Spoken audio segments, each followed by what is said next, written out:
मैं doctor Richa Singh, department of political science, GLA college. PG semester 3 का paper 9th research methodology का paper है, जिसका सिलेबस से आज आपको परिचित करा रही हूँ। और ये इंट्रोडक्शन का लेक्चर है। ये पेपर 9th में आपको 8 टॉपिक पढ़ने हैं। आप ये देख रहे हैं फर्स्ट से लेकर 8th तक।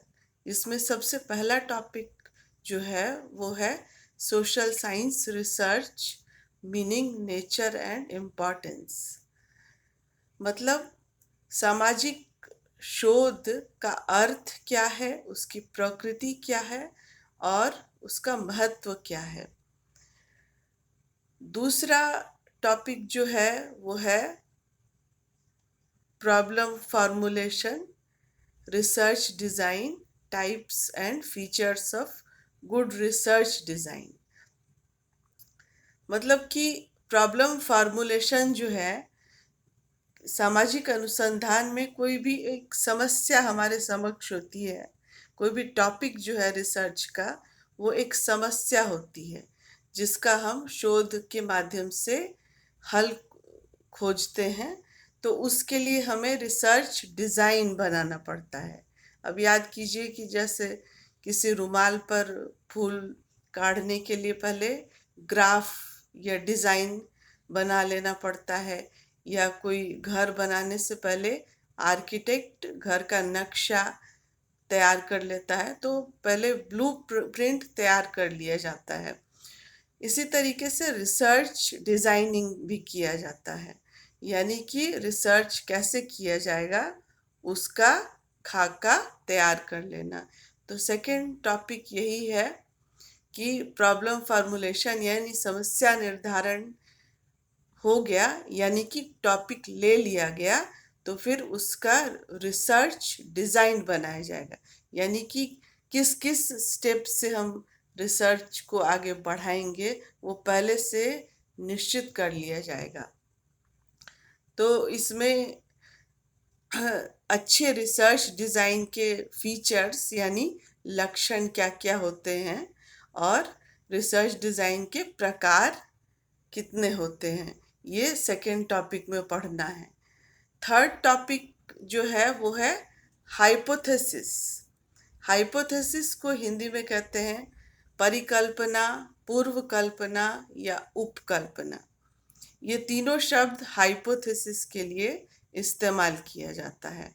अब इसमें जैसा कि आप लोग देख रहे हैं, दो शब्द एक साथ जुड़ा हुआ है, हाइपो प्लस थीसिस। जैसा कि हम लोग जानते हैं, थीसिस शोध प्रबंध जो लिखा जाता है पीएचडी की या डीलिट की डिग्री के लिए, तो थीसिस।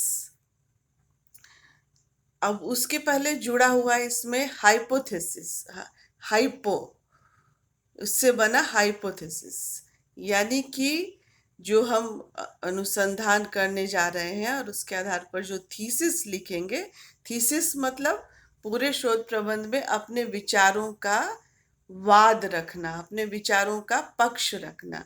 तो उसकी पहले से कुछ कल्पना कर ली जाती है और कुछ कल्पना के आधार पर पूरी थीसिस में उसको सिद्ध करने का प्रयास किया जाता है अपने विचारों को।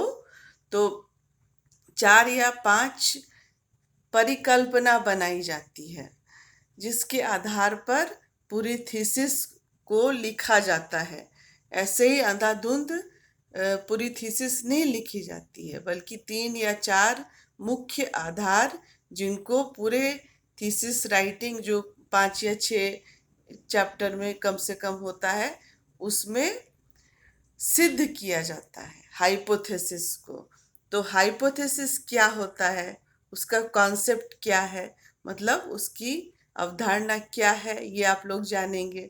फिर हाइपोथेसिस या परिकल्पना के प्रकार कितने हैं, types and features of good hypothesis, एक अच्छी परिकल्पना या उपकल्पना के क्या क्या गुण होते हैं, और अच्छी हाइपोथेसिस जो है वो कितने प्रकार की होती है, ये सब टॉपिक 3 में हम लोग जानेंगे। फिर टॉपिक 4 है सैम्पलिंग, जिसको हिंदी में निदर्शन कहते हैं। सैंपल आप लोग जानते ही हैं, उसका सबसे अच्छा अगर एग्जाम्पल दिया जाए तो ये है कि किसी भी डॉक्टर के पास आप लोग देखते होंगे कि मेडिकल रिप्रेजेंटेटिव वगैरह खड़े रहते हैं, जो जाकर किसी दवाई का सैंपल दे देते हैं। उससे डॉक्टर को पता चल जाता है कि वो अपने मरीज को आगे वो दवा प्रिस्क्राइब करेगा या नहीं। उसके लिए उसको फैक्ट्री में जाने की ज़रूरत नहीं पड़ती है। इसी तरीके से सैम्पलिंग यानी निदर्शन में भी हम लोग जो है समाज में जो डाटा कलेक्शन करते हैं, तो उसमें हर एक व्यक्ति के पास जाने की ज़रूरत नहीं पड़ती है या हर एक डाटा को लेने की ज़रूरत नहीं पड़ती है। उसका सैंपल ले लिया जाता है और सैंपल के आधार पर निष्कर्ष निकाल लिया जाता है। हम लोग जानते हैं कि सोशल साइंस में हमारे लिए प्रयोगशाला क्या है? समाज ही है। समाज से ही हम डाटा लेते हैं, समाज में ही लोगों से बातचीत करके तथ्य संकलन करते हैं। तो सैम्पलिंग बहुत ही इम्पॉर्टेंट है। तो सैम्पलिंग या निदर्शन के प्रकार कितने हैं? Types, significance and limitations. मतलब एक अच्छे निदर्शन या सैंपल के टाइप्स कितने हैं, उसका महत्व क्या है, और सैम्पलिंग या निदर्शन की सीमाएं क्या क्या हैं, ये चैप्टर 4 में पढ़ना है। फिर 5th टॉपिक जो है वो है मेथड्स ऑफ डाटा कलेक्शन, तथ्य संकलन की विधियां। अब इसमें प्राइमरी और सेकेंडरी डाटा, दो तरह के डाटा होते हैं। ये आप लोगों को ध्यान में रखना होगा कि हम समाज में जो सामाजिक अनुसंधान करते हैं, तो तथ्य संकलन के हमारे दो प्रकार हैं।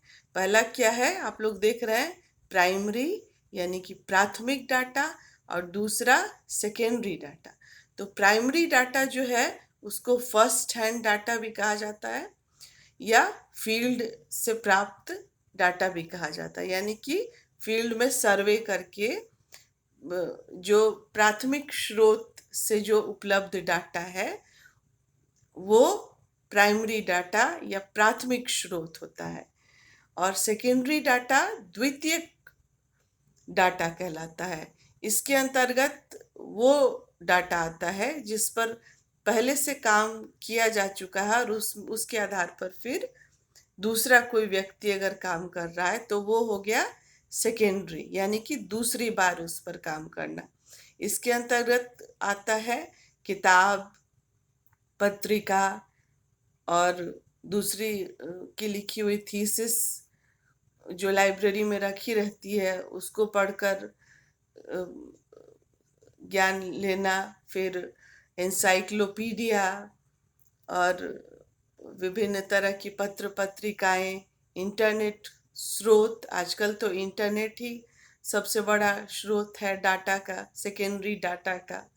तो जो भी डाटा यानी तथ्य पहले से उपलब्ध या दूसरे व्यक्ति द्वारा एकत्रित किए गए डाटा से लिया जाता है, उसको सेकेंडरी कहा जाता है। यानी कि पहले से किसी ने उस पर काम कर लिया तो हम उसको दूसरी बार यूज कर रहे हैं, इसलिए वो हो गया सेकेंडरी डाटा या द्वितीयक तथ्य। फिर 6th टॉपिक जो है वो है टेक्निक्स ऑफ डाटा कलेक्शन। तथ्य संकलन की टेक्निक्स या तकनीक कौन कौन सी हैं? तो इसमें सबसे पहला है कंटेंट एनालिसिस, अंतर वस्तु विश्लेषण इसको कहते हैं। उसके बाद इंटरव्यू, साक्षात्कार लिया जाता है डाटा कलेक्शन करने के लिए या तथ्य संकलन करने के लिए। इंटरव्यू या साक्षात्कार तो आप लोग जानते ही हैं।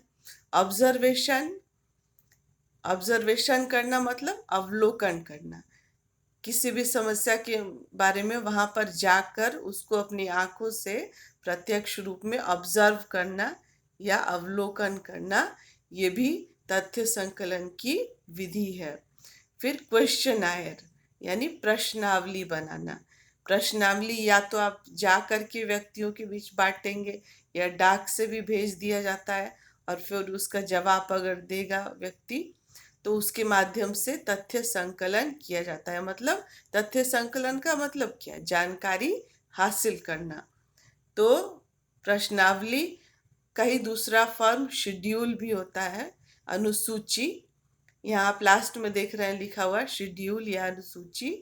इसके माध्यम से भी व्यक्तियों को अनुसूची भेजकर तथ्य संग्रह किया जाता है। फिर 7th टॉपिक आप देख रहे हैं डाटा एनालिसिस। डाटा एनालिसिस जो है वो तथ्यों का विश्लेषण करना। डाटा मतलब तथ्य और एनालिसिस मतलब विश्लेषण करना। जब डाटा या तथ्य संकलित हो जाएंगे तो उनका क्या होगा? विश्लेषण करके फिर उनका निष्कर्ष निकाला जाएगा, जिसके आधार पर हम उसको समाज के लिए उपयोगी रूप में प्रस्तुत कर सकेंगे। तो डाटा एनालिसिस कैसे किया जाता है ये आप 7th टॉपिक में पढ़ेंगे। फिर 8th टॉपिक जो है वो है report writing. Research methodology paper का लास्ट जो टॉपिक है वो है रिपोर्ट राइटिंग, यानी रिपोर्ट को हिंदी में कहते हैं प्रतिवेदन। प्रतिवेदन लेखन।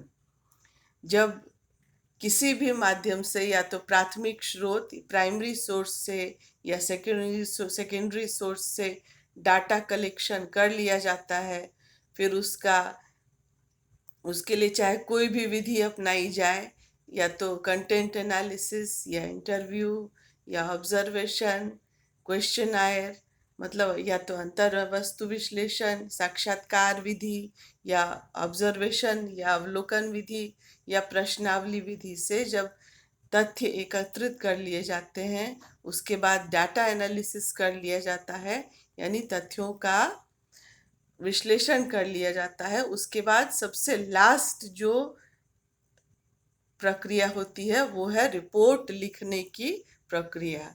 प्रतिवेदन लिखा जाता है, मतलब कि जो भी रिसर्च आपने किया उसको रिपोर्ट के रूप में प्रस्तुत करना, कि ये पूरी जो रिसर्च की प्रक्रिया चली कि उसको टॉपिक के रूप में यानी कि प्रॉब्लम के रूप फॉर्मुलेशन के रूप में लिया गया और उसका रिसर्च डिज़ाइन बनाया गया, जैसा कि टॉपिक 2 में हम लोग देख रहे हैं। फिर उसके आधार पर परिकल्पना बनाई गई और उसको मुख्य फोकस में रखकर रिसर्च आगे बढ़ाया गया। उसके लिए विधि कौन सी अपनाई गई, प्राइमरी या सेकेंडरी। फिर जो भी इंटरव्यू या ऑब्जर्वेशन क्वेश्चनर के आधार पर तथ्य एकत्रित किए गए, डाटा कलेक्शन किया गया और अंत में रिपोर्ट तैयार कर ली गई। ये सबसे लास्ट में होता है। इस तरीके से रिसर्च मेथोडोलॉजी में ये 8 टॉपिक आपको पढ़ना है। ये बहुत इम्पॉर्टेंट है क्योंकि आप लोग सेमेस्टर 4 में जाएंगे तो एक पूरा पेपर ही है लघु शोध प्रबंध लेखन, यानी डिसर्टेशन राइटिंग, जिसके लिए आपको कोई एग्ज़ाम नहीं देना होता है। ये एक टॉपिक लेना होता है और उसके आधार पर रिसर्च करके जो है तथ्य संकलन करके फिर रिपोर्ट राइटिंग के रूप में ही डिसर्टेशन जमा करना पड़ता है डिपार्टमेंट में, और वो 100 नंबर का होता है। तो इस पेपर को अगर आप ध्यान से पढ़ेंगे और इसके बारे में अच्छी तरह से जान जाएंगे तो आपको 4th सेमेस्टर में भी मदद मिलेगी डिसर्टेशन लिखने में। और इसके साथ साथ अगर आगे चल के आप पीएचडी करते हैं तो आपको इस सोशल साइंस रिसर्च क्या है और इसका ये सब कैसे किया जाता है और इसके ये सब कॉन्सेप्ट क्या क्या है ये आपको अच्छी तरह से ज्ञात होंगे।